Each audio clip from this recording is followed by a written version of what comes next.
Welcome back with a smiling face. Links to previous episodes are given in the video description, so don't forget to like, subscribe and share the video. Echoes of Shattered Destiny. Episode 29. The two continued to argue, shooting jabs back and forth until Ember was quite literally smoking. It rolled off her shoulders in waves, filling the dingy room we were locked in. Brandon didn't seem to care in the slightest. If anything, I'd say he was enjoying riling her up so much, but that didn't make any sense. She jabbed a finger at him, and Brandon snapped his teeth in response. The longer I watched too, the more I realized they had forgotten I was even here. They're arguing like a married couple. Wait a second. There was too much for my brain to process. Between my brother's death, Rowena, and Holly's betrayal, the Blood Witch herself capturing me, and the identity of the second witch, I had too much information and emotion to sort through. It would take me years to process it all, to move on from the rage and the pain that followed. There was no way that this was possible. It was too much of a coincidence. I focused on Brandon's eyes as the two snarled and cursed at one another. There was clear hatred there, which would have been soothing if it weren't for the sharp edge to it. I recognized that edge intimately. It had been the same edge in my own eyes when I'd first met Maddox, when I realized how much I wanted him. You two are mates. Two heads snapped in my direction so quickly I swore I heard one of their necks crack. Just like that, their argument was snuffed out. There wasn't even a sliver of its heat left over. Told you she'd find out. Brandon sang, his teeth bared in a sarcastic grin. Ember's stare burned into my face. Somehow I knew her words weren't for me, but for Brandon. Shut your mouth. My heart downright shuddered in my chest. First Tessa, and now Ember. Two extremely powerful elementals both mated to werewolves. There was an odd feeling tickling my spine, like a puff of breath blown at the back of my neck. For the smallest of seconds, my thoughts drifted to the stranger Sean mentioned, the one watching over me. Why did it feel like they were responsible for this? No, that couldn't be possible. It must be the excitement messing with my thoughts. When did this happen? I couldn't help but ask. Ember's lips curled back, her nose crinkling and eyes flashing with anger. I wasn't stupid enough to think she'd actually answer me, which is exactly why I couldn't bite back my snort when Brandon shouted over her head. Remember when this one here attacked the vamp town, and I chased after her? She found out what we were, then she captured my ass. Ignoring Ember and her rising temper, I craned my head to the side to look at Brandon. That's why you're here. It had to be, there was no other alternative. No demands had been made in exchange for Brandon's return. None of us even knew he was captured to begin with. Why don't you ask my mate here why she chose to capture me? Brandon shot back, putting special emphasis on his words. So, Ember made the call that landed Brandon here. It was your choice to capture Brandon? What, did you think you'd keep him as your pet? I asked incredulously, thinking there was no possible way I could be right. That's exactly what she thought. She'll have another week with me before I starve to death. Clearly, her track record with pets is shit. Brandon drawled, making a show of rattling his chains. Ember stalked up to where I hung on the wall. She was so close that I could see the sharp curve of her lips. Her scent was warm and surprisingly pleasant, like cinnamon and clove. There was a slight tang of fruit that reminded me of apple cider. The Blood Witch approved my decision, not that it's any of your business. And why shouldn't I keep him? He's mine. Once again, her eyes flashed like hot coals, but I wasn't at all focused on her magic flickering to the surface. No, there was something else there, a sort of raw emotion that bled through the cracks no matter how hard one tried to patch them. She hated Brandon, but he was hers and she wanted him. From Tessa, I knew that their parents had been murdered by rogues, but Ember didn't seem to care about that in the slightest. If she did, wouldn't she be disgusted to find out she was mated to a werewolf? A thought trickled to the surface of my mind, and once I latched onto it, there was nothing else I could think about. Had Ember never been chosen by anyone before? The blood which chose her and Tessa to hunt me down, but it was common knowledge that they were all nothing more than a means to an end, soldiers for the blood which in the war she created. Besides, once your mate is dead, Brandon will assume the role as alpha. His blood will hold incredible power.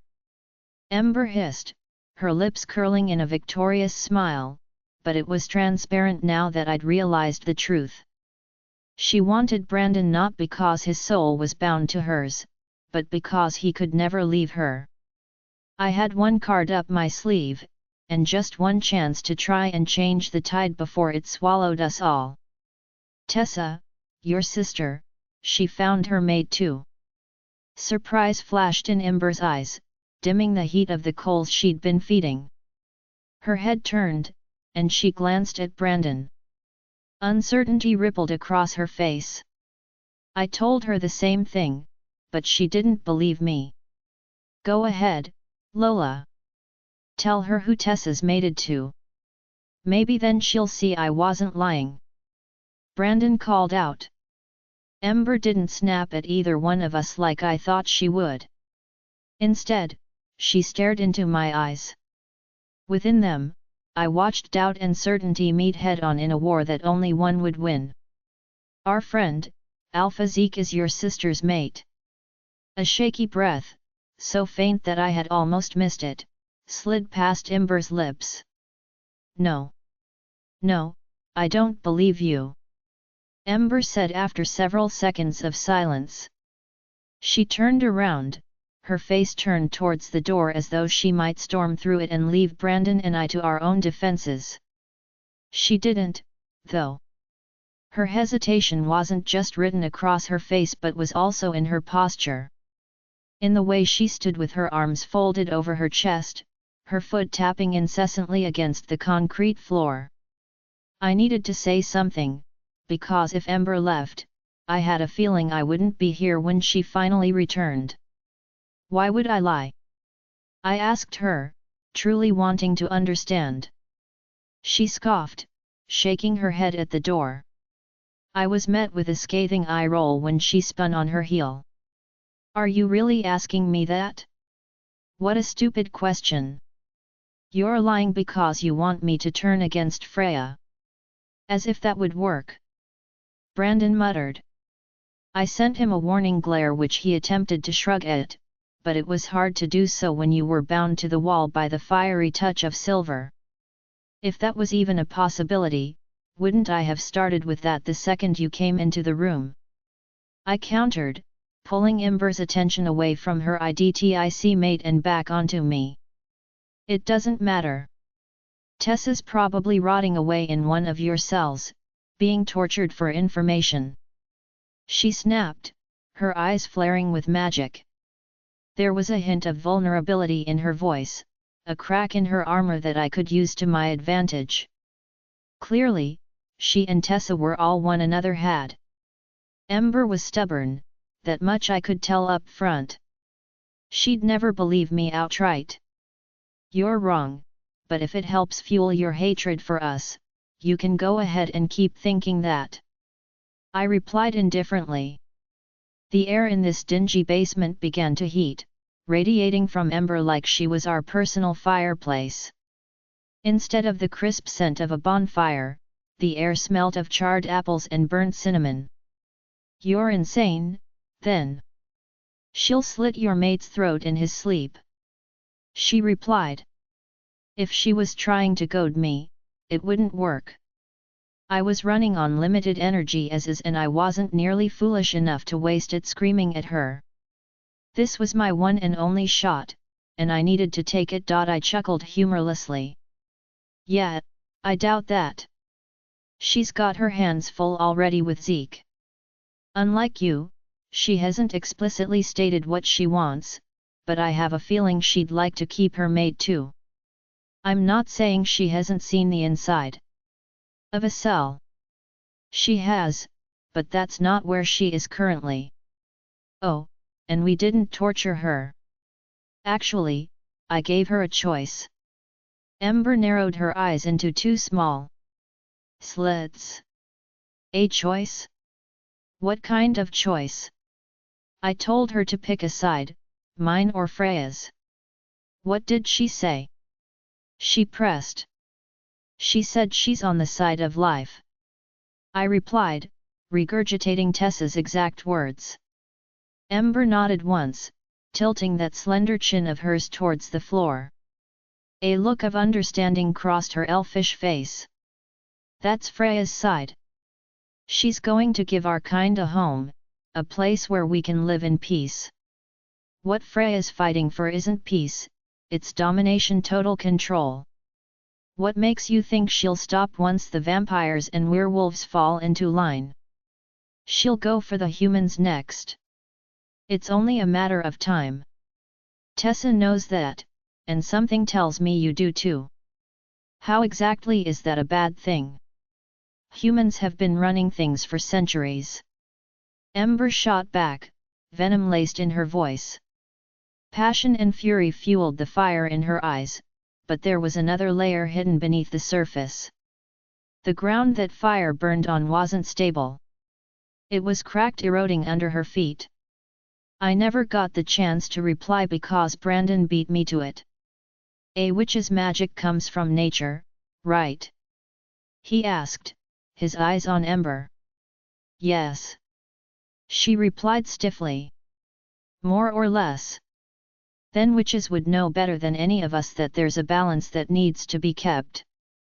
Can you honestly tell me that what this blood witch is doing doesn't with that balance?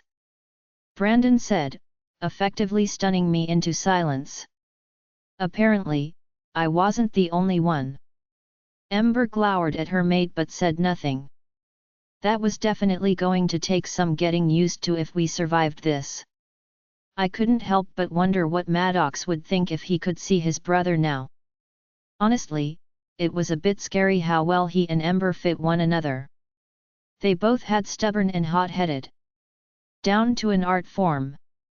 Brandon's voice took on a tone I'd never heard come from his mouth before. It was soft and warm in all the right places, both soothing and heavy with a dire plea.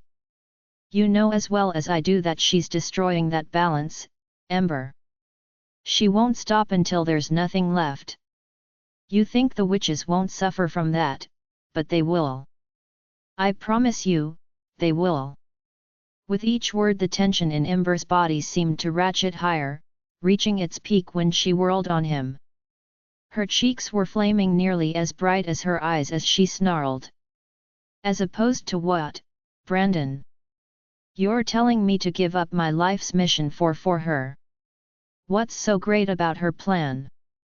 She spun around and let out a cynical laugh that slapped me right upside the face. You can't tell me you think vampires, witches, and werewolves are going to be sitting around a campfire singing Kumbaya instead of killing one another. Please tell me you're not that delusional. You think it's impossible for our kind to get along, and I'm telling you, you are wrong. Your twin is mated to an alpha, Ember. Do you think that's a coincidence? She was meant to rule, and you remated to an alpha's younger brother. Did you know Brandon here was the one that planned all of the protection detail for the vampire's safe haven? He wanted to take charge, and he did an amazing job. That is who you're mated to. That is where your destiny lies. I urged, all but begging her to believe me. There was such anger on her face, such disbelief in her expression that I truly wondered if Ember had ever trusted anyone before in her life. I didn't have it in me to feign indifference anymore. She needed to know how important this was and how much we needed her help. I want to create a world we can all live, one where witches and vampires don't have to answer to wolves, a world we all rule. We can do more than just coexist, Ember. You're Brandon's mate. You're meant to help us. We have a chance at actual peace, but it won't happen without you on our side. How could you not want that? This time, I was begging. I let every broken, shattered piece of my soul shine through my eyes, brightened by the sheer hope that she would step up and do the right thing as her twin had. Ember turned away, a scowl on her face as though she couldn't to look. Her eyes drifted to the door and my heart crashed, falling to the floor in a million charred pieces. What would you do if I were to let you go, Lola? She asked in a low voice. I'd go home, find the second witch and I'd kill her. Then, I'd find a way to stop Freya. You'd put everyone you love in danger just to murder the other witch we sent into your pack. Ember frowned, a strange light flickering in her eyes. Didn't she know we're already in danger? Once Freya does the spell to enslave me, she can kill every werewolf in the world. They're in danger no matter where I am. I countered, just a tad confused. Ember turned away from the door, her eyes growing wide as she cocked her head.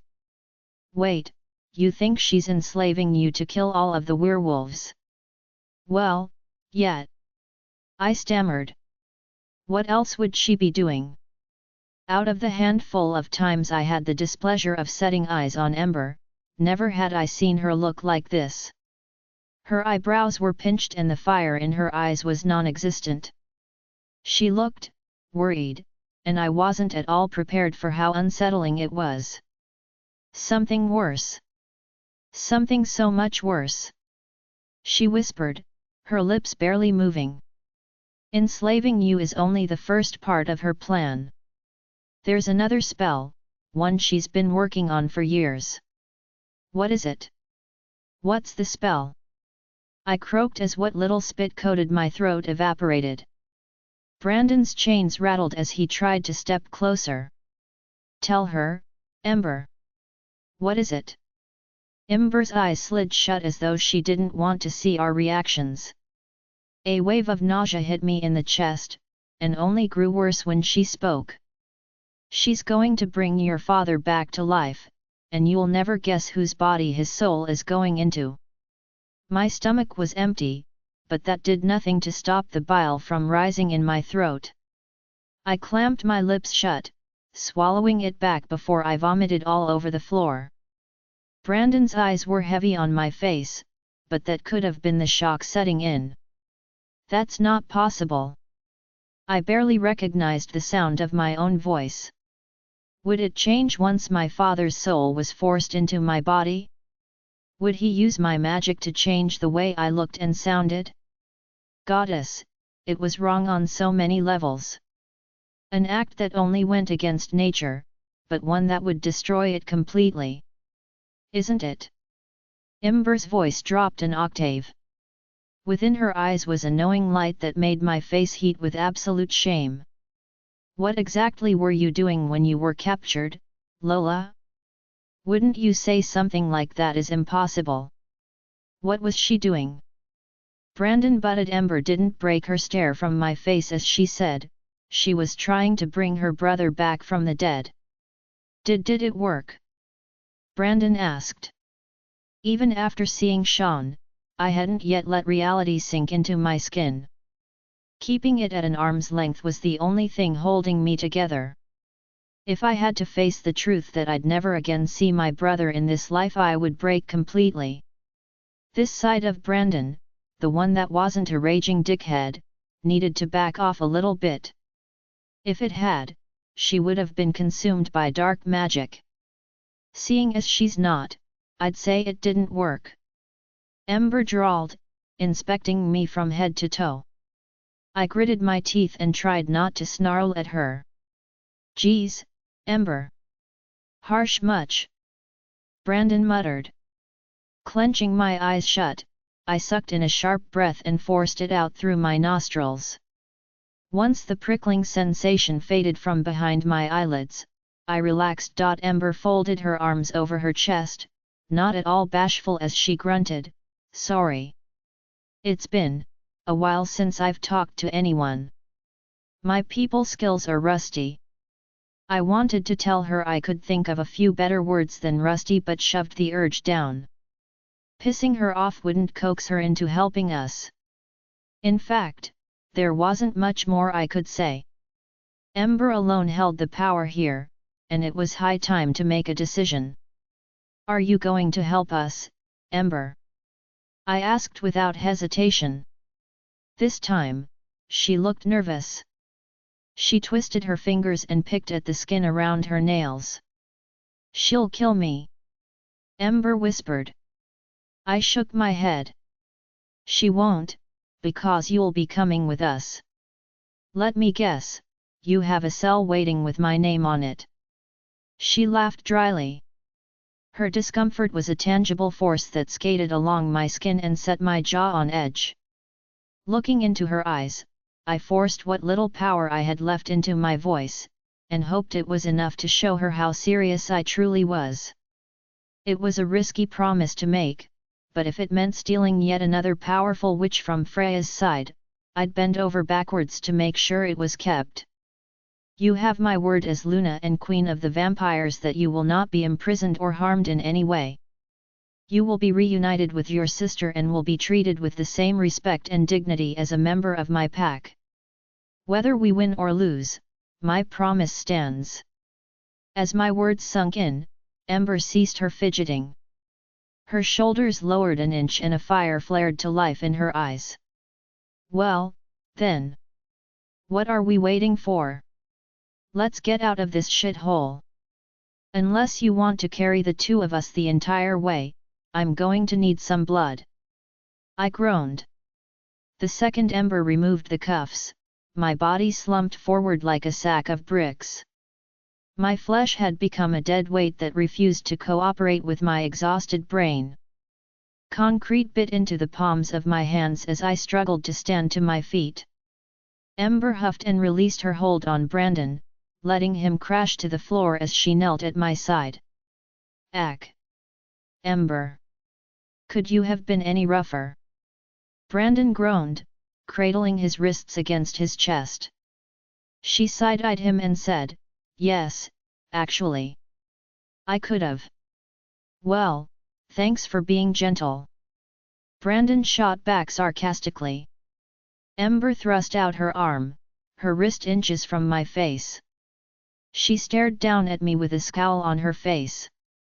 It deepened when I stared at her through cloudy, disoriented eyes. "I don't care if you're on your deathbed, this is a one-time offer. Bite me and take some blood before I change my mind." My vision doubled as I reached out and wrapped my hand around her arm, feeling for a soft, fleshy spot to sink my teeth into. "Don't have to tell me twice," I muttered, bringing her arm to my mouth. A faint hiss slid past her lips as my teeth sliced through the layers of skin covering her muscle, carving a path to the blood-filled veins below. If I wasn't losing strength with every passing second, I might have found it strange that I was biting Ember of all people, drinking her blood like it was the nectar of the gods. Come to think of it, the flavor was a bit different. Much like her scent, Ember's blood had a kick of spice to it, like it had been infused with cinnamon, clove, and hints of a crackling bonfire. The warmth of her blood spread throughout my body, increasing in heat until it was almost painful. Just as I felt the lick of actual flames against the inside of my veins, it vanished. In its stead came strength and a weightlessness that made my limbs tingle. The wounds around my wrists, ankles, and neck began to fade, the skin stitching itself back together with the help of my magic. "Don't drink me dry, now." Thirsty BH Ember grunted, her voice laced with pain. I pulled away and wiped my mouth with the back of my hand. Ember sat back on her haunches before losing her balance. She hit the cement floor with a light thud. She blinked a few times in rapid succession, shaking her head as though she were trying to clear away the cobwebs. Brandon was slumped against the wall, watching the two of us with an expression I recognized all too well. That was kind of hot. Shut up! Ember and I snapped in unison. I locked eyes with her. Mine narrowed on their own accord and hers quickly followed suit. Just like Tessa, there was no way I'd trust this girl, but I'd take whatever risks necessary to get out of this place. Getting to my feet was all too easy now that I was healed and my strength slowly on the mend. I made my way to Brandon holding out a hand that he didn't hesitate to accept. As I helped him to his feet, I reached out with my magic and imagined it washing over his skin, carrying away the wounds he endured. They were much worse than what I endured since he couldn't help but thrash against the cuffs. I could only heal them about 3/4 of the way before I felt my energy wane. There were still bands of red skin where the metal had touched him, but they were no longer festering. That had to be good enough. Your magic feels tingly, Brandon commented, shaking his hands out. That's lovely. Can we get going before Freya comes back and murders us? Ember said pointedly. Curiosity had me asking before I could think otherwise. If Freya isn't here, then where is she? She's out running an errand. Don't ask me what it is because I don't have a clue. What I do know is that we need to be long gone before she comes back, or we're all screwed. Ember replied, scaling the 3 concrete steps that sat before the heavy wooden door blocking us in. She raised her fist and knocked 3 times before a lock clicked and the door swung open. Beyond it was a set of stairs cloaked in heavy darkness. The only source of light came from a small sliver beneath a door up ahead. Follow my lead and say nothing, she commanded, hitting Brandon and I with a stern look. We took the stairs one by one, drawing closer to that small sliver of light with every step we took. On the 4th step, a faint sound hit my ears. By the 6th, I recognized it as laughter. The laughter didn't belong to one person, but dozens. There was a robotic quality to it that came off as odd, and for the life of me, I couldn't figure out what it was until we reached the top and Ember opened the door. It was a television, an old one with a built-in DVD player. The screen is oversaturated with color, though that could have been due to the kids' show that was playing. As we stepped into the kitchen, a cheesy laugh track sounded. What followed next was a giggle, one too real to have come from the television's crappy speakers. We stepped into a kitchen that looked like it had been plucked from the early 2000s. The tile floors had a checker pattern that stood out against the pale yellow cabinets. There was a white kitchen table at the center and sitting in one of the wooden chairs was a little girl. Her hair was the same pale yellow as the cabinets, pulled into 2 pigtails that rested on either side of her head. The little white bows attached faced outward, their tails swinging every time she giggled at the TV. Ember approached the little girl slowly. I couldn't help but notice how her movements were slow and almost cautious. It set me on edge, Brandon too from the looks of it. What kind of magic did this little girl have that would make a witch like Ember nervous? Angelica, I need your help. Ember's voice was unnaturally soft. The tone sounded strange with her slightly raspy voice. I could only see the side of her face, but upon noticing Ember, the little girl smiled. That smile was wiped away when she turned her head further to the right and spotted Brandon and I hovering by the door. Her pink lips popped into an O and stayed that way. Now that I could see the girl's entire face, I realized she couldn't have been older than 6 or 7. Looking closer, I noticed a sparkly sheen over the girl's eyelids and her eyelashes appeared longer than normal. Wait, was she wearing makeup? She was, I realized. The child had a full face of makeup on, foundation and all, but it was applied in a way that was meant to look natural. Even her clothes were odd, nothing like what you'd see a child in today's time wearing. She had on a baby pink dress with white lace and frills that circled her neck, arms, and the skirt of the dress. She looked like a baby doll. Ember's eyes slid up to my face. There was some kind of emotion shining in them that made my stomach twist into knots. Could she see that I was noticing these strange things about the little girl? Did she notice them herself? The subtle nod she gave me was answer enough. She noticed, all right. Oh, Ember. You're going to be in trouble. Angelica, the little girl, gasped. She lifted her finger, which was painted pink with a strip of white at the top, and waggled it at Ember like a disappointed mother. Ember crouched low, her hands on her knees as she smirked at Angelica and whispered, "Ah, come on, Angelica. You were just saying how bored you are sitting here all day. I brought these two up so we could play a game. You do want to play with us, don't you?" Angelica perked up immediately, her baby blue eyes sparkling as she squealed and flashed Ember a set of little white teeth. She craned her head towards Brandon and I, her curled pigtails bouncing. "You're here to play with us?" she chirped, her eyes flitting between Brandon and me. I'd never been the best with children, but considering our lives were on the line, it was high time I learned. I mimicked Ember's stance, sinking down to Angelica's level. "Of course we are. It's pretty boring down there. My friend and I love games," I said sweetly. "Don't we?" I narrowed my eyes at Brandon, who had been standing there with his mouth open, gawking at the entire situation. "Oh, yeah. We love games. Poker, blackjack, you name it," he sputtered. "What's blackjack?" Angelica inquired in her wispy soprano. "I'll teach you that one later," Ember promised, shooting a glare at Brandon. "Right now, I thought we'd play a game using our magic." Angelica jumped out of the chair so quickly that she almost knocked it over. She bounced up and down on her feet. "Yes.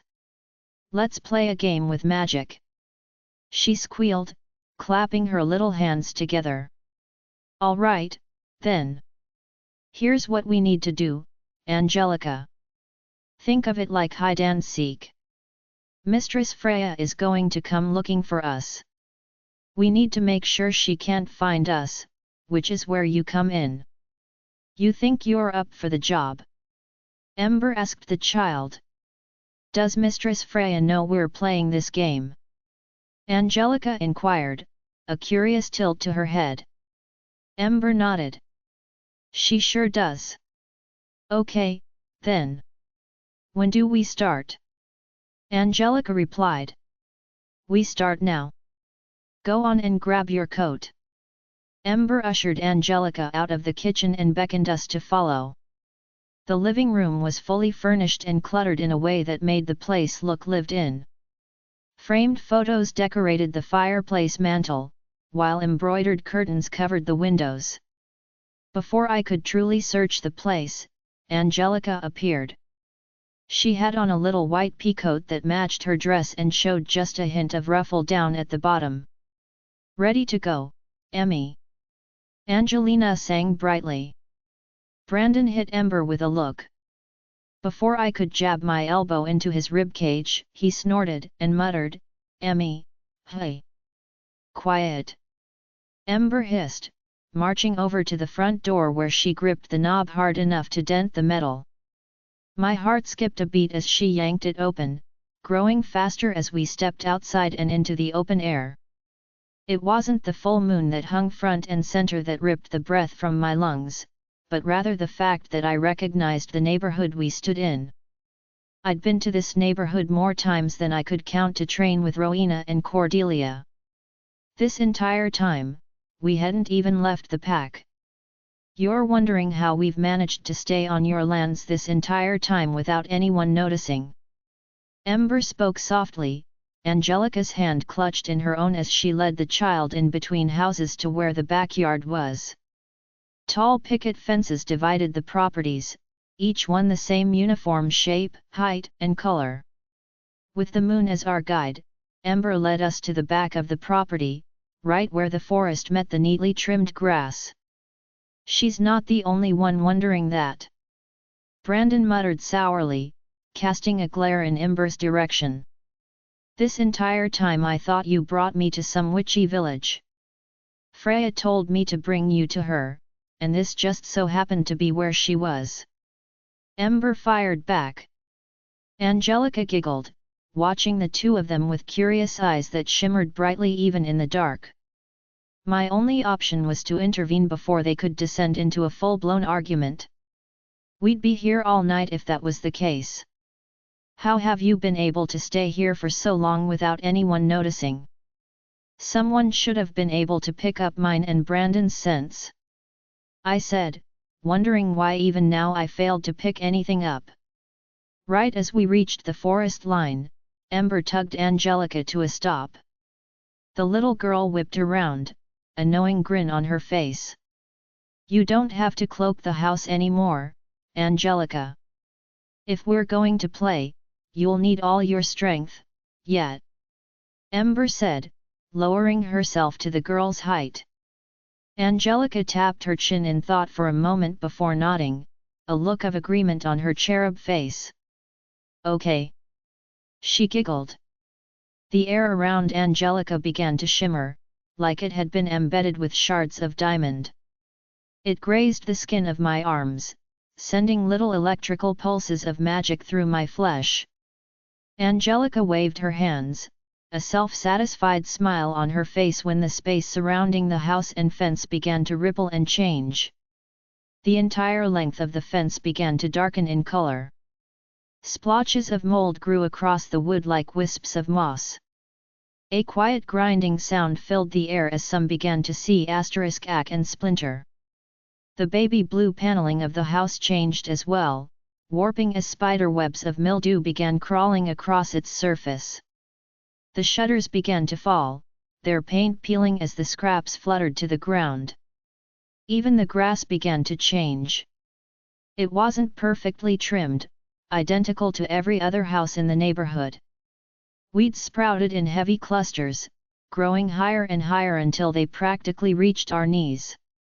Poor Angelica was swallowed by them, only her head of golden hair visible through the grass. As the child giggled and clapped her hands, I understood. It was all an illusion. That's why Angelica was in the house. She was keeping us hidden, I said, somewhat amazed. There was one thing bothering me, though. What happened to this place? It's practically falling apart. None of the other houses in the neighborhood are like this. Using dark magic leaves a stain on you. I'm sure you already know this, but it's like a poison. It doesn't matter where you are, that poison seeps into everything, even houses. Ember said, her voice low and ominous. She peeled her eyes away from the house, and as she did so, they glowed like two warm coals. She spoke in a whisper that Angelica failed to hear, let's get going before Freya comes back. She won't hesitate to kill us all once she finds out I let you and Brandon go.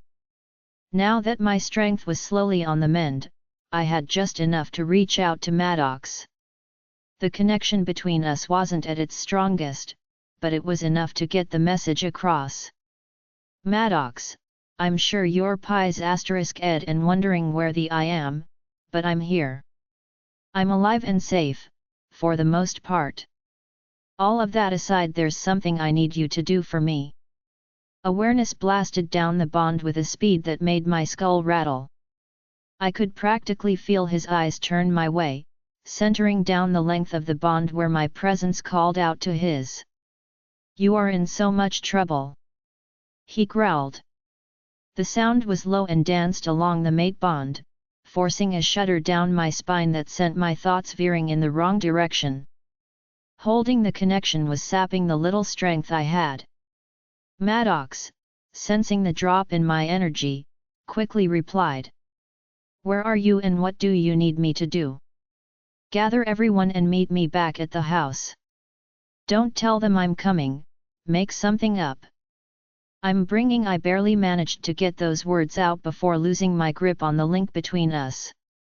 Maddox's voice faded into nothingness, its absence a reminder that I hadn't been able to mention Ember and Angelica.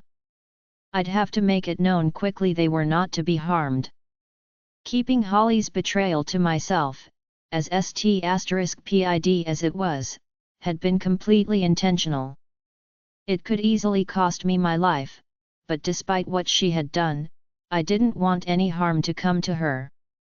I'd make a decision, but I needed to look her in her eyes as I did it. We're meeting everyone at the house, I told Brandon, who replied with a curt nod. If I find out you betrayed me, I'll use the last seconds of my life burning someone you love to a crisp. Got it? Ember hissed under her breath, her eyes flashing viciously. Got it. I replied, sighing heavily. Ember and Brandon were either going to flourish together or destroy the world. There would be no in between. On that positive note, the four of us slipped into the forest, the muddy earth squelching beneath our feet. The whisper of cold air against my skin was a pleasant reminder that I was no longer locked in a basement, counting down the seconds until my body was no longer my own. Well, I was still counting seconds, but this way I felt like I was doing something to prevent it. Angelica, time to start the game. I need you to hide the four of us, and our scents. Think you can do that? Ember called out. Just a few feet up ahead, Angelica and Brandon carved a path through the forest. The child had a hold of Brandon's shirt, using him to keep her balance over the rocky terrain. Whenever she hit a patch of mud and slid, she'd grab onto Brandon, nearly taking him down with her. The shrill notes of her giggles cut through the thick silence of the forest, accompanied by Brandon's disgruntled mumbles and curses. Sure can. She sang happily. If Angelica understood what was going on, she didn't let it show. With her free hand, she made a series of gestures, waving it through the darkness like she was trying to catch a butterfly. Just like back at the house, the air around us began to shimmer, charged with the metallic T*Ng of magic. I glanced up at her, my stomach turning as a dark thought popped into my head. She wouldn't hurt Angelica, would she? I mean, she's just a child. She can't possibly understand everything that's going on. Ember didn't answer my question right away. She held out her hand and blew softly into her palm. A small ball of flame sputtered to life, illuminating where we stood in the darkness. The light flickered and waned, dancing as it casted shadows along Ember's high cheekbones and plump lips. Angelica's situation is unique. She and her sister are both exceptionally skilled with illusions, and since they're so young, it makes them easy to manipulate. Freya cherishes three things: power, beauty, and youth. She uses her power to grant herself beauty and youth, but it's just a cheap imitation of the real thing. Now when she finds the real thing, like Angelica and her sister, she likes to hold onto it. She explained with a scowl. Is that why Angelica looks like a living baby doll? I said, watching the child in question. She bounced in every puddle we came across, splashing dirt-flecked water in every direction. Her lace-trimmed socks quickly turned brown, as did the hem of her dress, but she barely seemed to notice. If anything, she looked to be having the time of her life. It's exactly why she looks like a living baby doll, and no matter how much time Freya puts into dressing her up, she still wouldn't hesitate to take her out if it meant achieving her goals. She would have called it a necessary sacrifice. It never sat right with me, but who was I to say anything? Ember's voice quickly dropped in volume until I had to strain to make out her words. The longer I looked at her and the fire dancing in her eyes, the more I thought I saw the girl beneath that blazing exterior. It could have been wishful thinking, but I wanted to believe that for the first time, Ember was questioning her attachment to the Blood Witch and whether or not it was what she wanted. By some stroke of luck, we made it to the house in one piece. The forest had been unnaturally quiet the entire time, as though all manner of creatures were avoiding us. Even the shadows made themselves scarce. Sometime along the way I noticed this strange sensation take form. It seemed to pop up out of nowhere, looming over my shoulder and pressing at my back. Once I noticed it there, I couldn't force myself to stop thinking about it. The closer we got to the house and to my mate, the heavier it became, breathing down my neck. It got to the point where I swore I could smell its sour breath curling over my shoulder. That was where I drew the line. I must have made a sound or shuddered because Ember quickly eat her head in my direction, a look that bordered on concern crossing her face. "You okay?" She was nervous.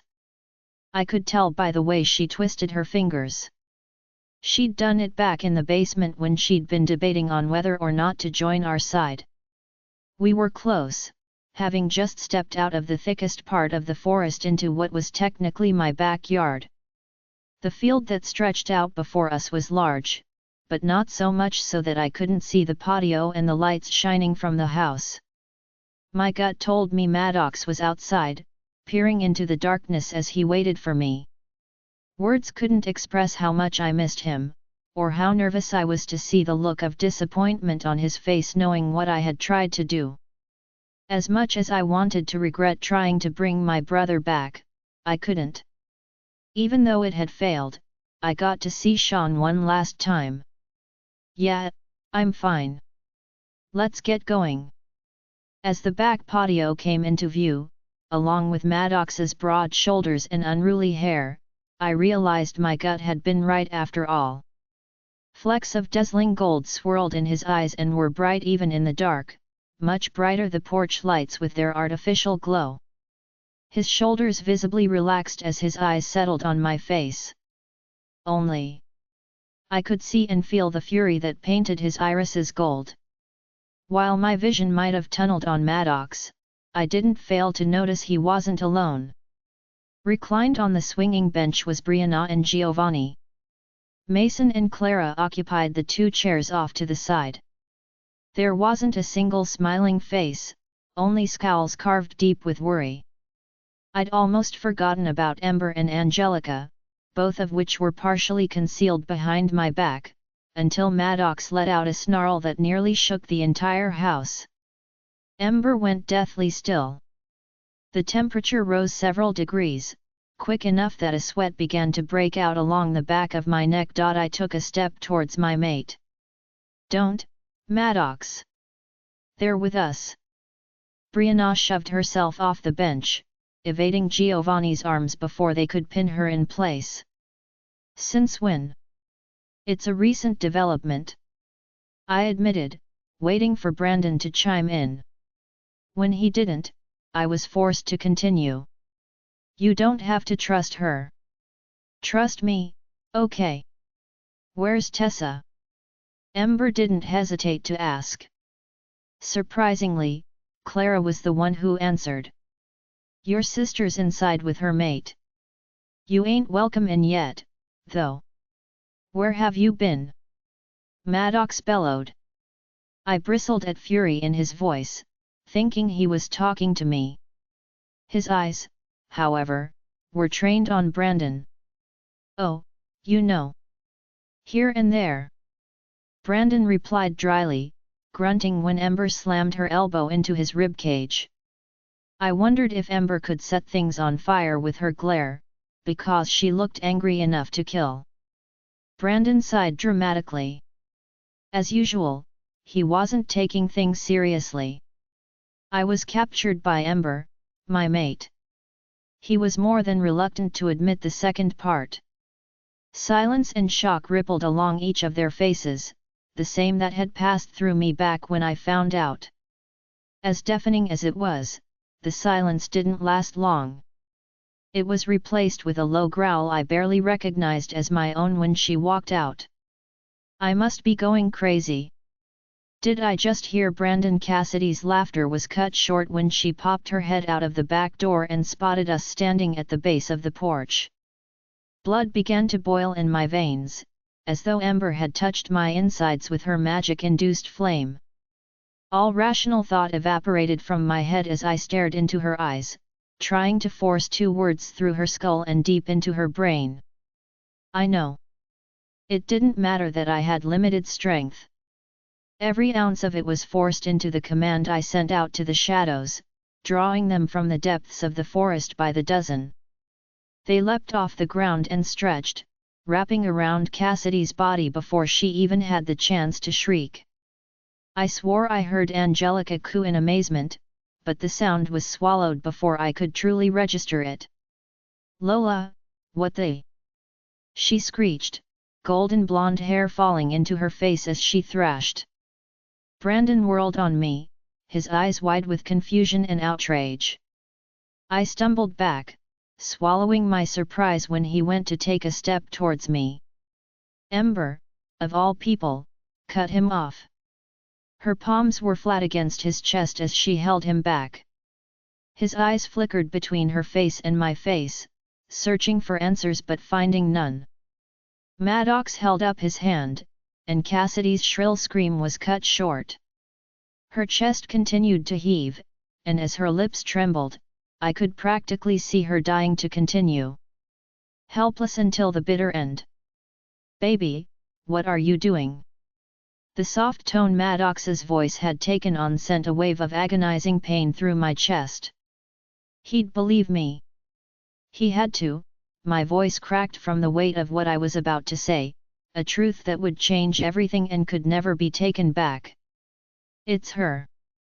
It's always been her. Cassidy's the second witch." Upon the words leaving my lips, Cassidy threw back her head and snarled. She wriggled against the hold the shadows had over her, belting out her frustration. "She's lost her mind, Maddox. You know me. You've known me our entire lives."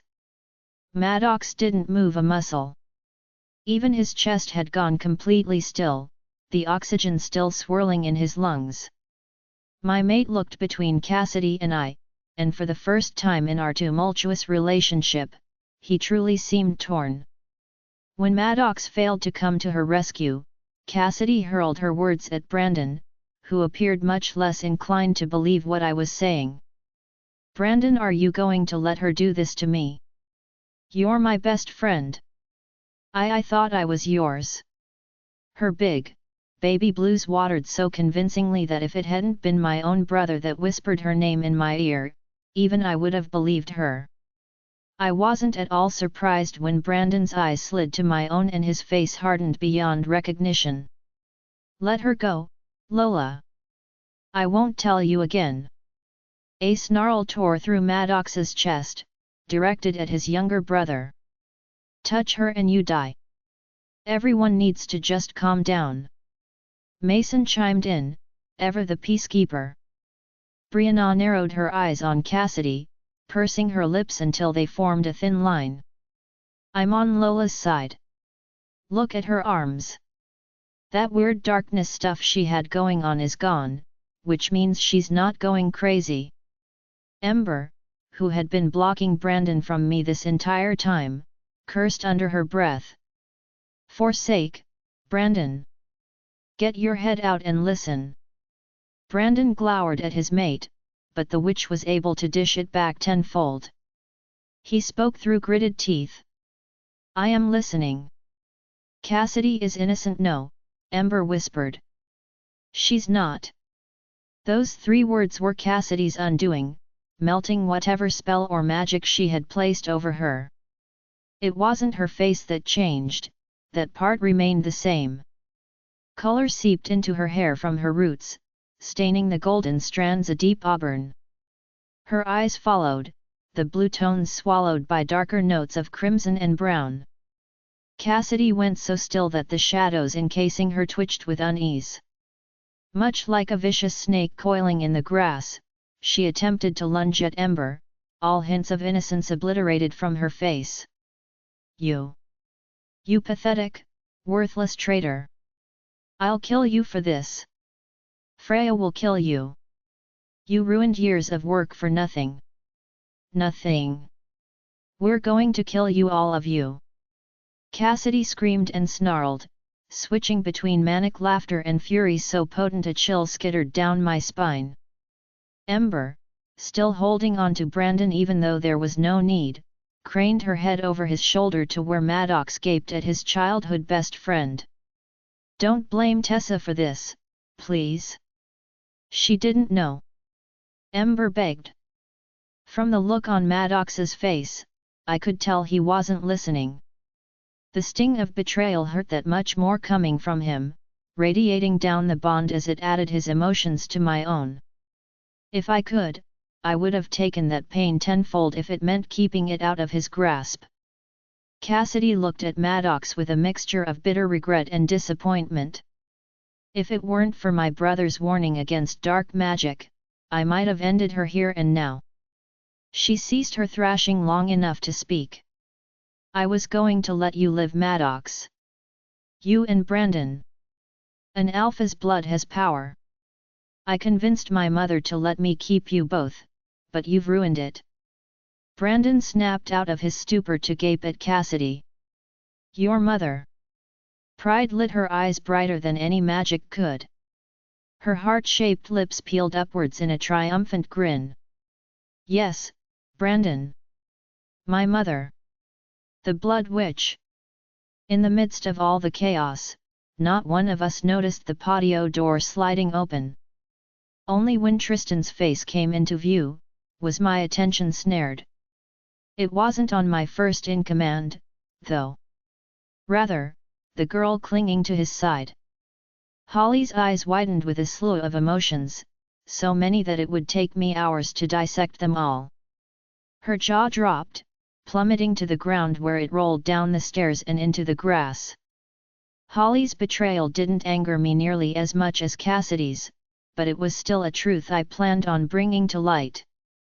If I'd been paying closer attention, I might have noticed the slight ripple in the air, a sign that Angelica was no longer hiding us with her magic.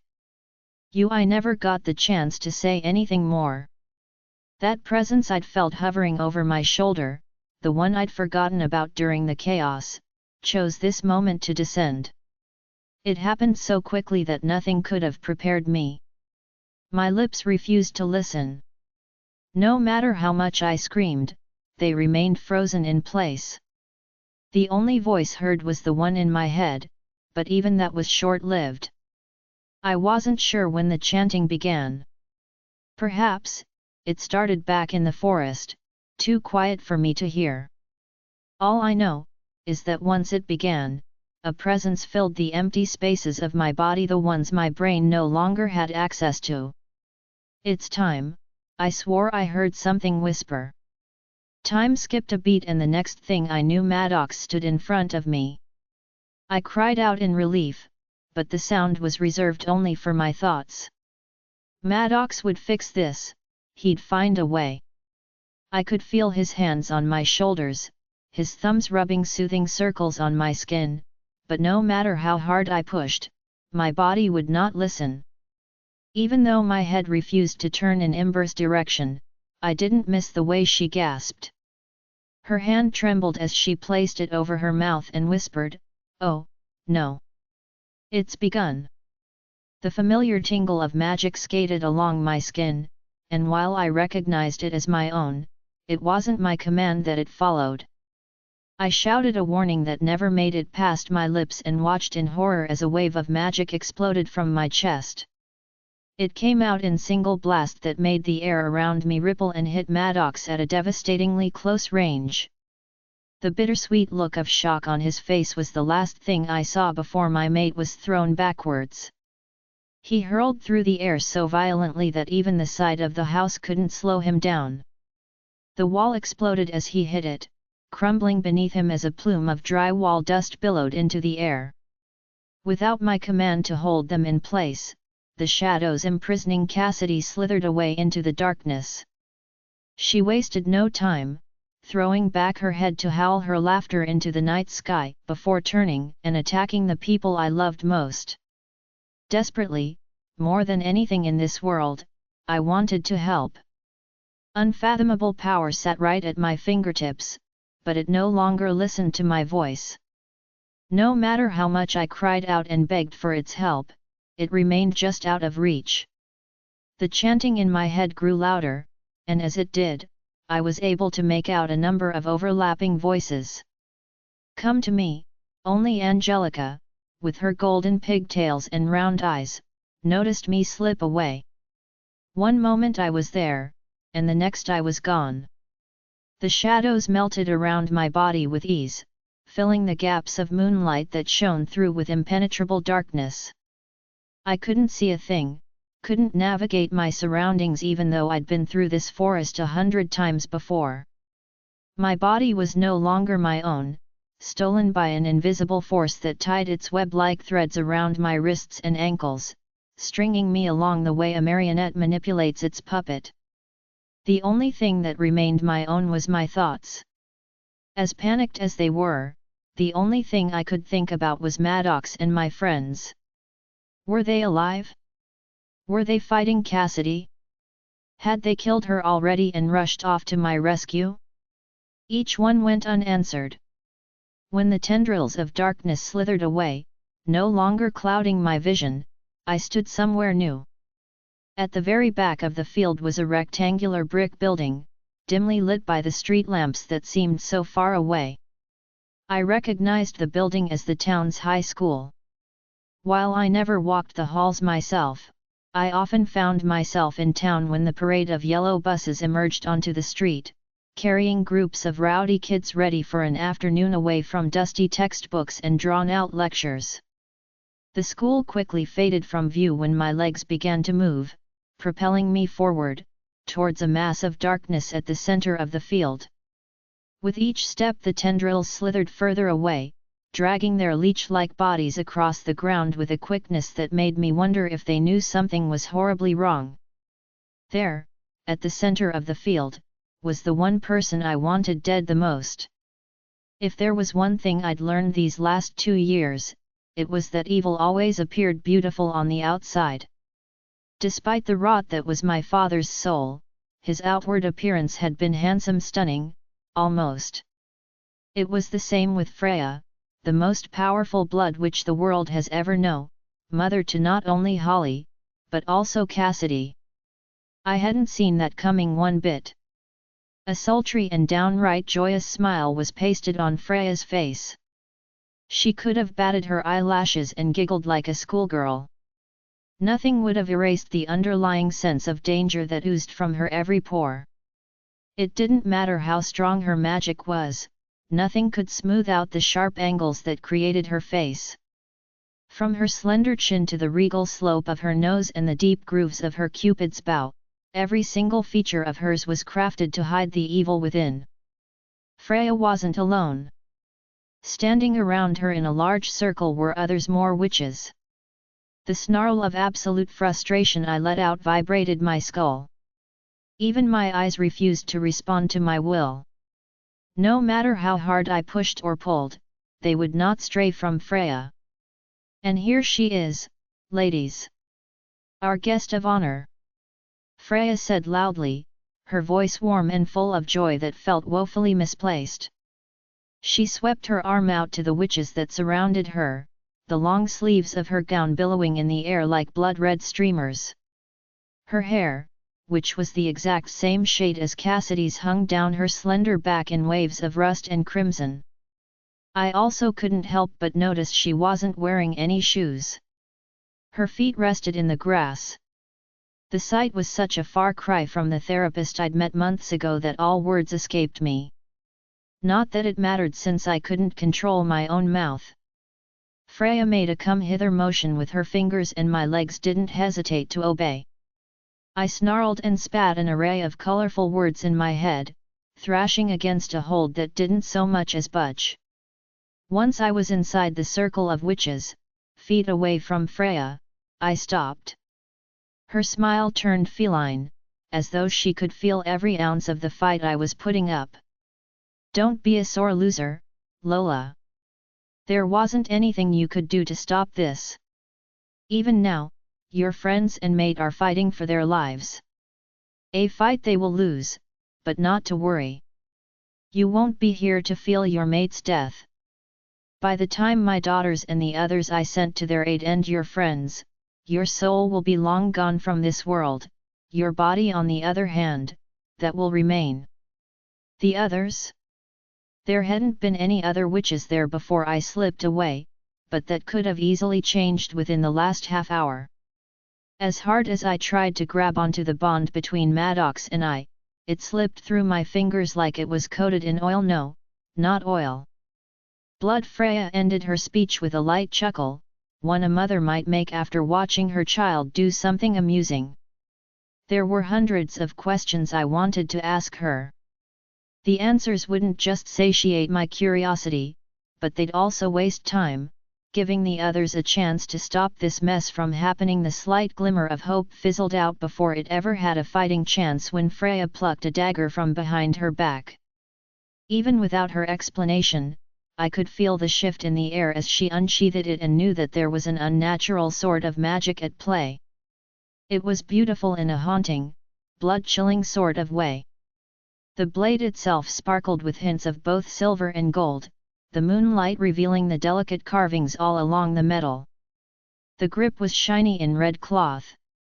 But the showstopper was the pommel and the blood ruby that sat atop it. The ruby didn't reflect the moonlight like the metal of the blade did. No, it seemed to create its own light, glowing from within. "Say hello to your father, dear. His soul is trapped inside this little stone. Incredible, isn't it? It took me a very long time to find this beauty. You wouldn't believe the things I had to do to get my hands on it, but it was worth it in the end. You see, I had to make sure everything was in place for this moment. Thankfully, I had quite a bit of time." She purred, turning the dagger in her hands. The way her otherwise sharp eyes softened as she looked at the stone mounted on the dagger's pommel was nothing short of odd. She blinked, and when her eyes opened, they were once more on my face. 15 years ago, a powerful seer witnessed the birth of a little girl.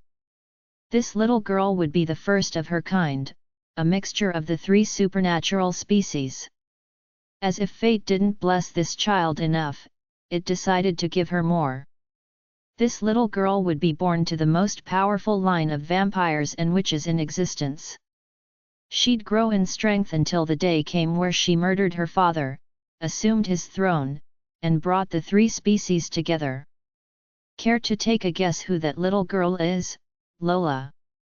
Freya hummed, tapping the sharpened point of the dagger with her finger. When I didn't answer, she smirked. "Your father and always worked well together. With your magic at his disposal, we will be unstoppable.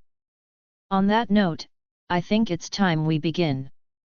A low hum took place in my head, growing stronger and louder until my teeth rattled from its force. Just beneath the deafening sound was the changing of multiple voices. If I couldn't see their lips moving, I would have never known the chanting was coming from the witches surrounding us. My limbs began to tingle as magic filled the air around us. Fear unlike anything I'd ever known turned my blood ice cold. A daunting realization was setting in, slowly creeping beneath my skin, burrowing into my muscles and bones. No one was coming to save me. The 10 witches surrounding us tilted their heads back in unison, their faces bathed in silvery moonlight. I almost missed the glint of steel in one of the witches' hands. As I noticed it, I realized it wasn't just one of the witches, it was all of them. Every single one had something small and metallic clutched in their hands. I didn't understand what it was until each one lifted it, the tiny blade inches away from their faces. Horror squeezed the oxygen from my lungs. I couldn't even save myself. All at once, the witches swiped their individual blades against their throats, splitting skin and opening up a sea of crimson that washed over the earth tenfold. The chanting stopped, replaced with the gurgle of 10 people choking on their own blood. It lasted for several horrifying seconds before each one of the women fell to the ground, nothing more than corpse drained of life. Grief began to build in my throat, stinging the backs of my eyelids.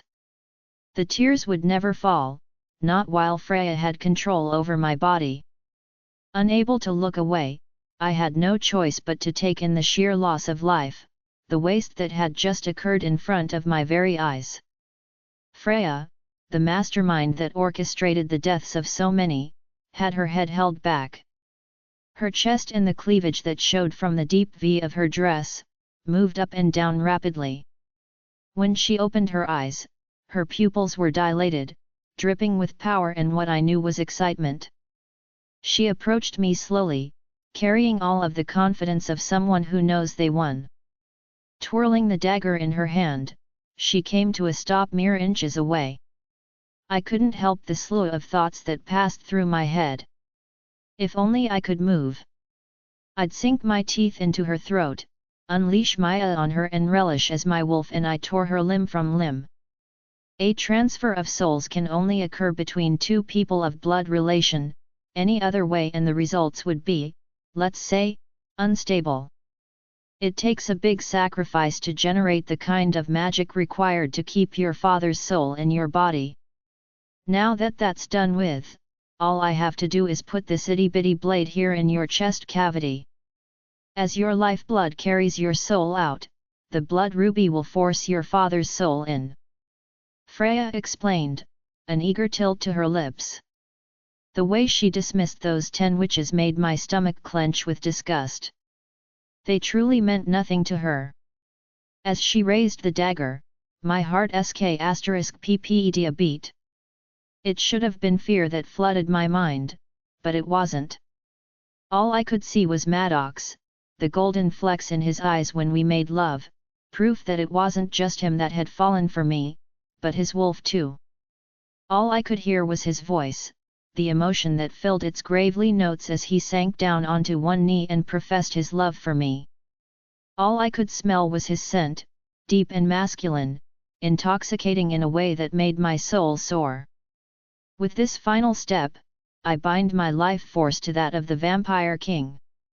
With the power of conjuration, he will never age, and neither will I.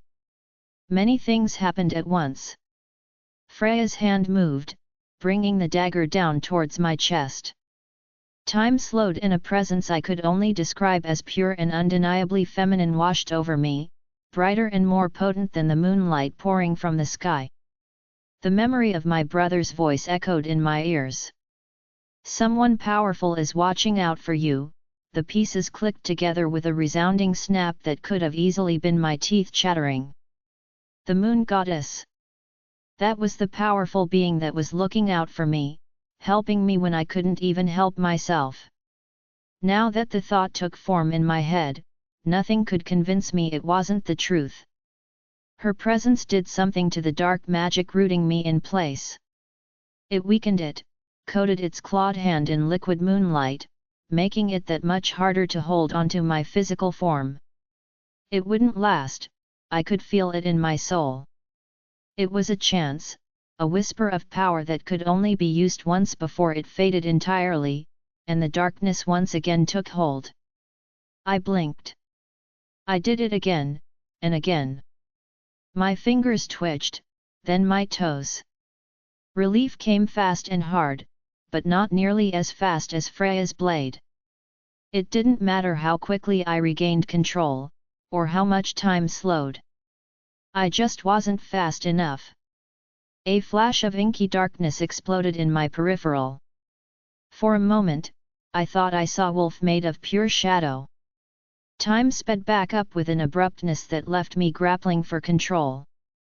At the last second, before the cold tip of the blade could pierce my skin, something barreled into me with enough force to send me flying. With my body throbbing, drowning in the agony of being hit by what felt like a freight train, I realized it wasn't something that hit me, but someone. Tristan. Freya's spell snapped back into place, holding my body captive once more. It lasted a total of 3 seconds before shattering. Deep down I knew why, but it wasn't until Tristan stumbled backwards that I was forced to face the truth. The scream that left my mouth was entirely my own, even if it was blended with 2 others, one of genuine heartbreak, and the other of murderous fury. It was Freya that screeched, spitting venom at the vampire that shoved me out of the way. Her daughter, my half-sister, was the one sobbing, wailing in a way that only someone deep in love could manage. Holly fell to her knees at Tristan's side. Brianna's massive wolf stood off to the side, her body swirling with wisps of shadow. She'd brought them here, not Maddox, Zeke, or any of the others, but Holly and Tristan. As she stood there, ears twitching and muzzle pulled back, I realized that even she didn't know what to do. None of us did, because it was too late. Even with a dagger embedded in his chest and blood pouring from his mouth, Tristan's eyes remained on my face. With his last breath, he forced 2 words through his lips. My queen. Tristan, my first in command. The man I considered both a friend and a worthy enemy. A vampire I had once hated with every fiber of my being, only to now trust him with every beat of my heart. He was dead. Cold. Unmoving. Not a spark of light in his eyes. He pushed me out of the way. He took the blow that was meant for me. He gave his life for me, and it broke Freya's spell. Tristan loved me. Holly's head was bowed, her hair a dark veil that covered her face as she wept. Her hands were stained red with Tristan's blood, but she didn't seem to notice. She continued clutching at his shirt, whimpering, and whispering under her breath. Without warning, the blood ruby unleashed a blast of light that left me seeing spots. Holly ripped the blade from Tristan's unmoving chest, dropping it as though it were poisonous. Freya's face had lost its triumphant luster, taking on a more sinister expression.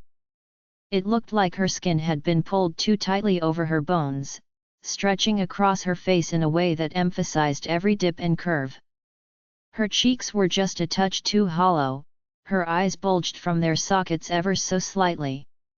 Her teeth pressed at her lips, pushing them outward. Her eyes flickered from the dagger to where I sat in the grass, the start of some sickening plan or idea taking form in her head. Before she could react, before any of us could react, Holly stumbled to her feet. I should have noticed something off when she went silent, no longer crying or whispering under her breath. Long strands of inky hair hung over her face, partially shielding it from view. From where I sat, I managed to catch a single glimpse of her eyes. My stomach plummeted as I took in the haunted light that filled her entire being. Holly, the sister that betrayed me, the one I craved since I was a little girl, unleashed a wail that made my hair stand on end. For a split second, I thought she was going to attack me. After all, it was my life Tristan died for. Never could I have anticipated Holly charging at her own mother, grabbing onto her dress with blood-stained hands as she screamed and snarled like a wild animal. "You killed him! You killed him! You killed him!" Holly wailed, her voice cracking several times over. Freya's lips pulled back from her face in a distasteful sneer. "Get off of me, girl! Have some class! We do not cry over men!" She shoved Holly away, who stumbled backwards but didn't fall. Her shoulders were hunched as she took in breath after breath. Handprints littered Freya's skin from where Holly had made a grab for her. Digging my fingers into the dirt, I pushed myself off the ground and onto my feet. I inched closer to Brianna, hesitating when I caught the unearthly glow of magic in Holly's eyes. Suddenly, the handprints on Freya's body began to smoke. Freya noticed the same time as I did. Her bulging eyes went wide, so wide that I could see the network of veins running across them like spider webs. Unlike normal veins, these ones were black tainted with darkness. You dare use blood magic on me? She scoffed at Holly. I am your mother. Holly didn't so much as blink at her mother. Her lips barely moved, forming words that came out as a cold whisper. You're nothing but an empty vessel. If I hadn't witnessed it myself, I wouldn't have known what to make of the sound. It was the crash of a vase against a hard floor. The crack of a bone snapped in two, its splintered echo ringing in your ears. Only, it wasn't a vase or a bone that created that sound. It was Freya. What started as a hairline crack running down her arm, splitting her pale skin in two, began to widen. Like the brittle edges of a chasm, her flesh began to crumble. More and more cracks formed, each one stemming from the handprints Holly had left on her mother's skin. One crawled down Freya's neck, another across her chest and cleavage. A third inched up her neck, cleaving her jawline in two. Freya looked down at her hands and the widening cracks flooding her body, a look of bewilderment on her face. Something in my gut told me this emotion was new to her. What is this magic? No. No, it's not possible. You're nothing. You're not powerful enough to kill me. She half shouted at Holly, who stood there impassively, a look of detachment marring her face.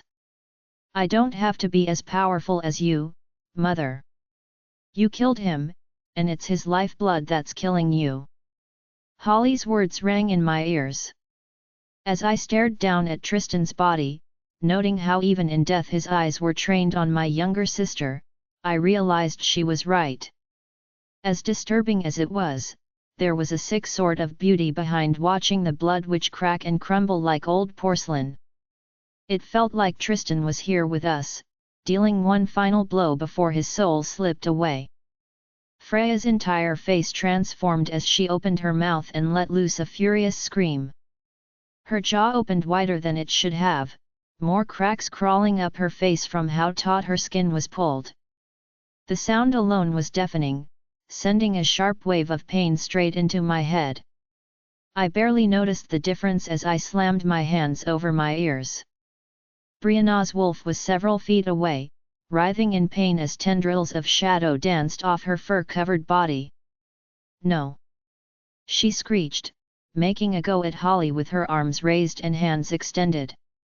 As her foot came down, cracks spread up her legs until her flesh crumbled in a sea of cream-colored shards, raining down into the grass. Freya screamed a second time, but this sound was one of agony.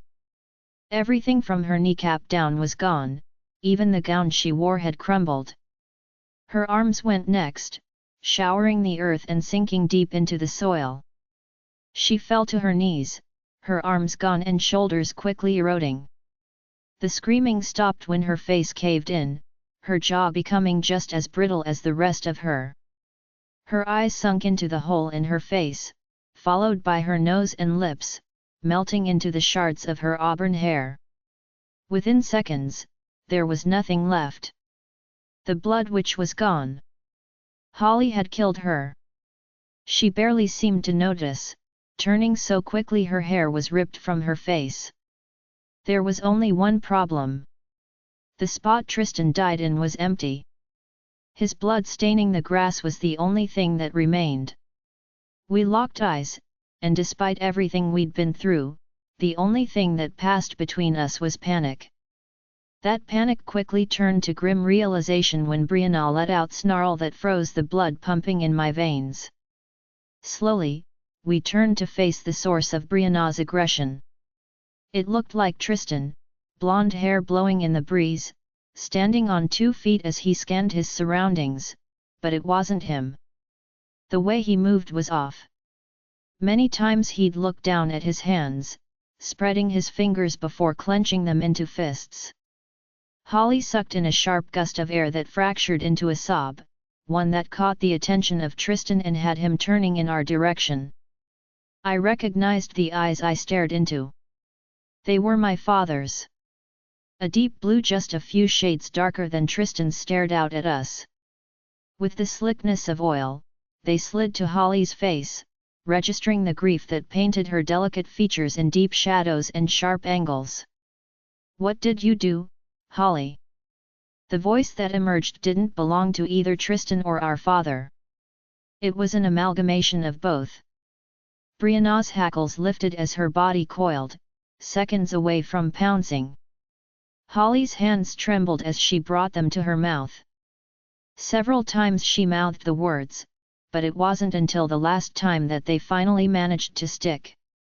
"The right thing," she whispered. Realizing what his youngest daughter had done, our father let out a furious roar that sent the shadows scattering in all directions. Bats fled from the trees, melting into the night to escape the fury of the resurrected vampire king. Our father hadn't so much as taken a step before faltering. The light in his eyes flickered, deep blue fading in and out like an old radio that couldn't quite settle on one station. The answer drifted through my head, carried on the echo of a breeze. Freya had bound their life forces together. "Brianna, don't!" I warned her, a hand raised in her direction. Attacking him would do no good, not when he was already dying. My father turned his head in my direction. A rueful smile crossed his face, so unlike Tristan that I couldn't help but marvel at the expression. "Lola, my heir. All of the power in the world, and you're too much of a coward to use it," he rasped, attempting to take a step but stumbling as he did so. The light in his eyes flickered once again, his voice growing weaker with every breath that rattled in his lungs. He fell to his knees in the same spot Freya had been in. Such a disappointment! The light in his eyes flickered once, then twice, before sputtering out completely. Tristan, his body once more an empty vessel, fell to the ground. Holly quickly followed, kneeling at his side. Still pale-faced and trembling, a broken sob tore itself from her chest as she gingerly turned his body over and laid him flat against the earth. "Oh, goddess," Brianna whispered sadly. I didn't fully understand why until I felt a touch at my back. The sensation of someone standing close by was like an electrical pulse to my already shot nerves. Trees blurred into one as I spun around, only to find myself steadied by a familiar face. Maddox. My mind was so jumbled, my nerves so raw, that I hadn't even felt the sparks licking over my skin as he approached. He had a wound on his head that looked freshly healed. There was a lot of blood, but most of it had dried. It ran down his sculpted cheek, past his rigid jawline and down his neck. A wound like that would have killed a human, but not Maddox. Even wounded, the sight of him warmed me from the inside out. That was, until a certain blonde came to mind. "Cassidy," I stammered, struggling to find the words. Maddox didn't mind, though. Even with the dried blood smeared across his cheek, there was a look of peace on his face that I hadn't seen in months. He held my face in his hands, running his thumbs over my cheeks. In slow circles, a glimmer of joy in his eyes at the fact that we were alive. "She's dead," he replied, not an ounce of emotion in his voice. I wanted to ask more. I wanted every single detail up to her last miserable breath, and I was going to ask for it before I heard another familiar voice hit the air. "Brother." Giovanni stood off to the side, rooted in place and just a few feet away from Tristan and Holly. Before Brianna could approach, he walked over to Tristan's body and sank to his knees. He didn't register Holly's presence, even when she let out a gut-wrenching cry. The thick curls that fell from his head hung in his face, swaying gently in the breeze. "Go on," Maddox whispered, nudging me towards the two of them. A flicker of grief hid deep within the golden notes of his eyes, so buried that you'd have to know just where to look to find it, but once you did, you'd see how endless it truly was. Through a mutual hatred between two men vying for my heart, an odd sort of respect was born, one that teetered on the cusp of something more, but never had the time to make the plunge. Only when I lowered myself to the ground, the soil and grass cold against my kneecaps, did Holly look up from Tristan's face. "I'm so sorry, Lola." I'd never heard her voice like this before. It was unrestrained, a wound that bled and bled and bled. The words poured from that wound, mixing with the remnants of Tristan's blood on the ground. She said she'd kill him if I didn't help her. Holly whimpered, her eyes traveling over Tristan's smooth face, marveling in both awe and horror at the expression calcified by death's cold touch. "The blood which said that?" Giovanni asked in a gravely voice, one thick with grief. "No, Cassidy did. She was my sister, and she knew I loved him." Her shoulders shook as her face contorted in pain. More tears than I'd ever seen from a single person trailed down her cheeks. When she lifted her eyes to meet my own, I knew deep in my gut that Holly would never be the same after this. She would never be okay. "I'm so sorry, Lola," she whispered, truly and completely broken. There was a hole in my chest where Sean's life had once been, and I couldn't help but think how differently things would have been if it had been Maddox that joined him. The wound that would have been left behind as half of my soul was carved from my body would be irreparable. I wouldn't have been able to live through that kind of agony, the same kind Holly was currently experiencing. She's suffered enough, I decided. "I forgive you," I murmured, meaning every word.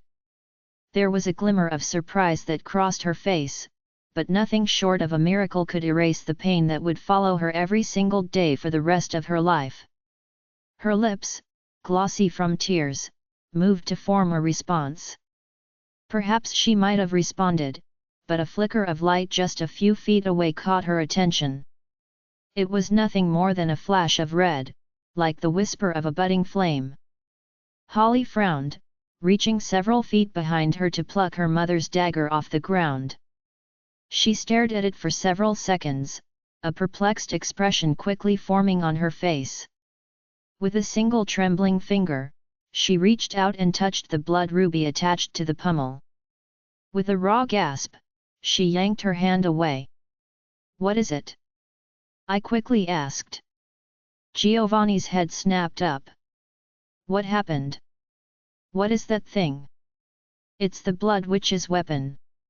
It had Lola's father's soul in it," Brianna replied, narrowing her eyes at the object, and I didn't blame her one bit. The thing gave me the creeps, but the way Holly was looking at it, like it was her last hope, made me falter. "I didn't mean to, but I think I did something when I pulled this out of his chest," Holly admitted with clear reluctance. "Our father's soul went out, and the longer I stared at the blood ruby, the more I noticed something different about it. Whereas before it glowed with a light that reminded me of fresh blood, this time around, it had changed. There was a warmth radiating from its core, flickering, and waning exactly the way a flame would. It was there, in the hollow of my chest, that I found the answer. And Tristan's went in," Holly finished, now cradling the dagger to her chest. I reached out for it, a slow smile spreading across my face. As Holly looked from my hand to my eyes, her hold lessened. "I have an idea. Do you trust me, Holly?" Slowly, like she was holding the secret to life and not a silver dagger, she placed the weapon in my hand. "Now, let's see if we can bring Tristan back to life." Half an hour later, I stumbled away from Tristan's body and into Maddox's warm embrace. My legs had been reduced to jelly, and my magical reserves drained so low they might never recover. I could only imagine how much blood and rest it would take before they were back to normal again. Maddox's voice washed over my shoulders, his breath fluttering against my cheek, but the blood roaring in my ears kept me from hearing. I'd poured everything into Tristan, everything. Holly and Giovanni remained rooted in place, searching for any sign of life, whether it be a heartbeat or an influx of breath. The inky strands of my half-sister's hair cascaded down Tristan's shoulder, hanging off the side of the table he'd been placed onto. With her ear placed against his chest, she waited and waited. I understood her worry. Really, I did. Her mother had to sacrifice 10 witches just to lock my father's soul into my body. While I didn't have 10 innocent people to slaughter, I did have something else on my side. That otherworldly and very much feminine presence that had taken over just minutes before, allowing me a split second of control when I needed it most, hadn't left me. It was still here, bubbling in my veins and wrapping itself around my body in a shroud of silk. As I used it to strengthen my own magic, I swore I heard its whisper ring in my ears before vanishing completely, melting into the night sky and the stars that watched overhead. Just this once, it had said.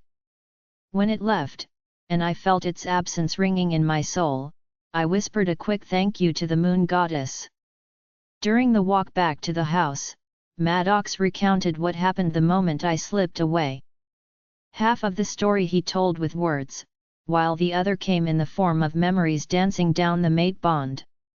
Witches had poured into the pack, concealed by Angelica's twin sister, who had also survived the battle. In fact, the two of them were currently in the living room, watching television like two normal children. The witches had split into groups, some attacking the town while others came to the house, beckoned by Cassidy's call.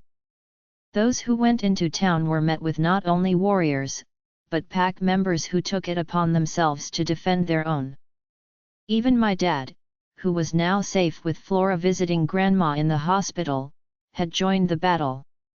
As for Cassidy herself, I witnessed her death in Maddox's memory, and relished every gruesome second. The witch that had slithered her way into the pack at the ripe age of 7 years old, replacing the real Cassidy who had been kidnapped and murdered days prior, was torn limb from limb by the same men she'd befriended and betrayed, Brandon and Maddox. The two of them had banded together and worked as one for the first time in over 10 years. Cassidy might have been responsible for tearing them apart, but in the end, she'd also been what brought them back together. With Maddox's arms wrapped around my torso, so tightly that nothing could dare pull us apart, we waited in the silence for life to blossom in Tristan's chest. It came with a quiet thud, so soft that it could have belonged to a bird perching on a branch, or the first droplet of rain colliding with the hard ground. Holly's ragged gasp told me it was neither of those things. One beat turned into 2, which turned into 10, and then 50. An entire minute had passed when Tristan's chest moved, and a gust of oxygen surged into his lungs. The sound was deafening, a clash of cymbals that made my ears ring and eyes water. It was the sound of a soul awakening, taking control of a body that should have belonged to the earth. The wound in his chest had been hard to heal. It was a wound created by dark magic, one I knew would leave a terrible scar. Tristan's eyes fluttered open, and instead of the bright blues that belonged to my father, I was met with a familiar shade just a few touches lighter. Holly. Her name fell from his mouth, quiet like a prayer. The others remained outside, helping the warriors and Maddox's beta dispose of the dead. I'd been too focused on Tristan to notice the bodies, but from the scent of blood and decay, I could tell there were plenty. Brianna, Giovanni, Maddox, and I remained inside, witnessing this reunion between Holly and Tristan, between two people who clearly loved one another, but never once acted on it. Tristan's hands rested on Holly's face, quickly becoming wet with tears. Holly's shoulders shook, and while her hair created a barrier between us and them, I could still see the raw emotion playing across her face. I hadn't realized I was crying myself until Maddox's soft lips grazed my cheek and the rough pad of his thumb smoothed over my face. "Go to them," he whispered. By the time I approached, having taken a moment to compose myself, Tristan had his sights set on Giovanni. Brianna watched with the same awe and anxiety as I did, both of us wondering if this would turn into a reunion or another fight. Giovanni stared down at Tristan with eyes of molten amber, nearly pitch black until the light hit them just right. I never could tell what Giovanni was feeling, and now was no different. "You did good, brother," Giovanni admitted, emotion seeping through the rough cracks in his voice. Tristan's lips, which were still regaining their color, quirked up at the side. The movement was a bit slow, but he had just come back to life. Not one of us knew how long it would take him to recover fully. "I did, didn't I?" His voice was hoarse, and upon hearing its rasp Holly turned and snatched up one of the blood bags from the cooler Maddox had placed on the table. My mouth watered as the scent hit the air, rich and sweet in a way that reminded me of dark chocolate and nectarines. It was easy to ignore the pull to feed when Tristan's eyes swept over Giovanni and Holly, finally coming to a rest on me. "My queen." Those were his last words, the very ones he uttered as his life slipped through my fingers. "You sacrificed yourself for me. Why would you do that?" As hard as it was to force the words out, I needed to know. As his eyes softened, I swore I saw the ice that encased them thaw ever so slightly. "You know why?" he replied. "Don't tell me it's because I'm your queen, because that's bullshit.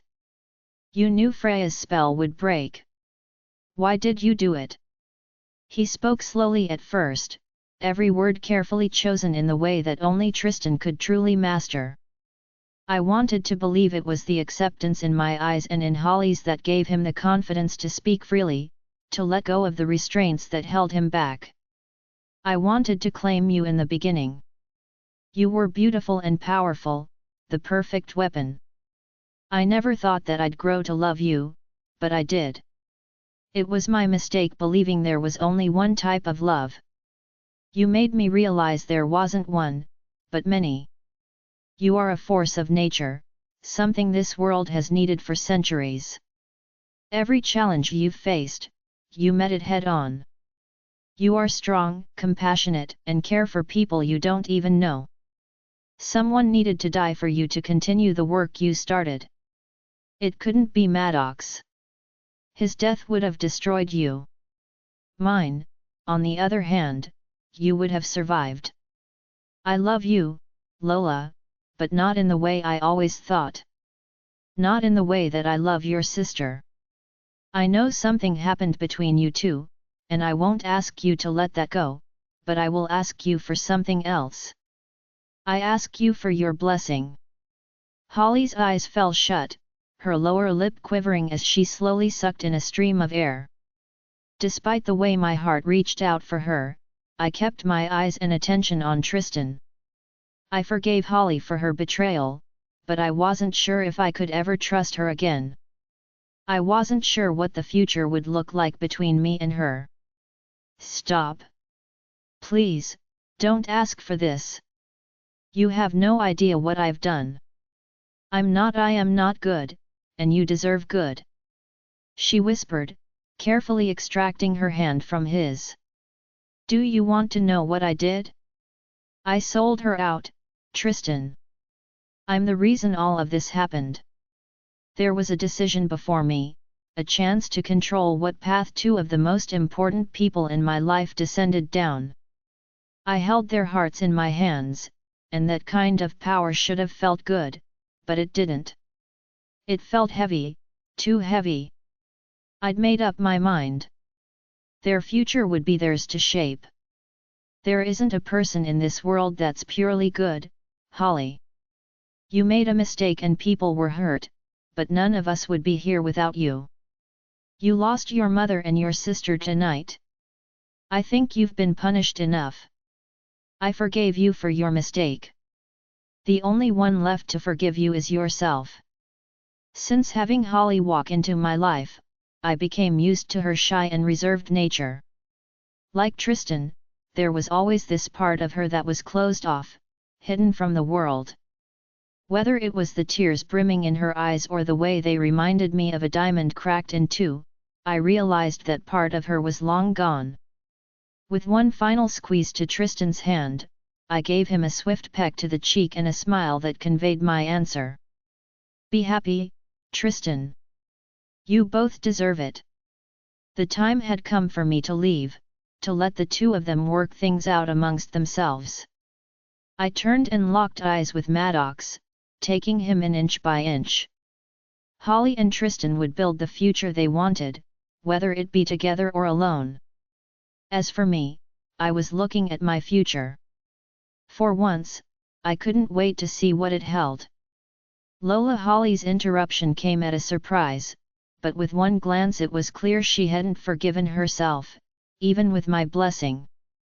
We all have light and dark in us, Holly. It doesn't matter if we get lost on the wrong path. The light is always out there, and it always forgives. I sank into my mate's arms and let him lead us from the house. Brianna, my best friend and protector, and Giovanni, my second in command, followed close behind. Stepping outside, where dusk painted the sky in an alluring mixture of powder and navy blues, we met up with the others. There were still hints of carnage here and there, pieces of heartbreak and loss, wounds that would never truly heal. The dead were gone from this world, and regardless of what side they resided on, they would be missed. As the ones left behind, it was our responsibility to make sure no one else followed. Mason and Clara approached. The curvy witch had a cut along her forehead, its blood long dyed. Mason, the only other best friend I'd ever known, had a burn wound down his arm that was slowly on the mend. Ember and Brandon, along with Tessa and Zeke, followed suit. They too had their own wounds, but nothing that wouldn't heal with time and care. The 10 of us stood there in silence, basking in the quiet that came after a long battle. As much as I wanted to relish this until the sun began to rise and the early morning mist crept along the forest floor, I couldn't. I took a deep breath, holding it for 10 seconds before slowly letting it out. All eyes, whether they were vampire, werewolf, or witch, fell on me. For the first time in my life, I didn't buckle under the pressure. We have work to do. Join our Facebook and WhatsApp group for more updates, link is given in description. Rest audiobook will be continued in next episode.